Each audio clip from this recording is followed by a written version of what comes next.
हारिमुनि फोथाराव बिक्रम दैमारि। हारिमुखौ बिक्रम दैमारिनि अनसायनाय नुथाय। बिथांनि जिउआ अराय गोजोन जानानै थाथों, जिउ गोलाव जाथों।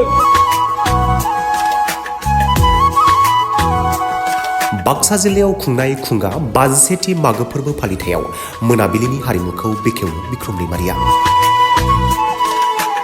हारिमुनि मानसिया बयजोंबो अनसायजायो, मोजां मोनजायो। नाथाय राजखान्थिनि मानसिया खावसे रायजोजों नेवसिजायो आरो सावरायजायो। हारिमुनि गेजेरजोंनो हारिनि सिनायथिया सिनायजायो। सोरनिबा मेथाइ खननाय देंखो बोनायजों सोरनिबा बायग्लिनाय गोसोखौबो लुखांफिननो हायो, सोलायनाय लाबोनो हायो, बुंदों बिक्रम दैमारि।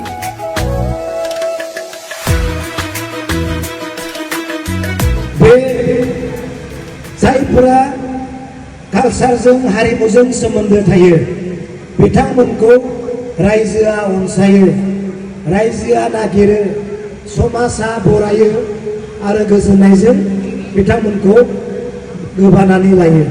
बे समाजाव खामानि मावनो हायो।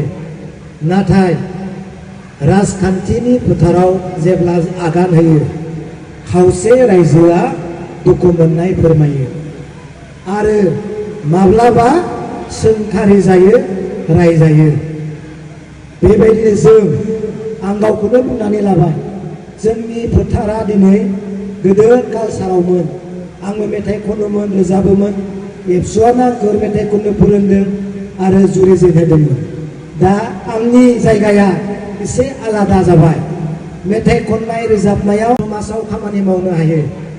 नाथाय राजखान्थिनि फोथाराव जेब्ला आगान होयो खावसे रायजोआ दुखु मोननाय फोरमायो आरो माब्लाबा सोंखारि जायो, रायजायो। बेबायदिनो आं गावखौनो बुंनानै लाबाय, जोंनि फोथारा दिनै गोदो कालचारावमोन। आंबो मेथाइ खनोमोन, रोजाबोमोन।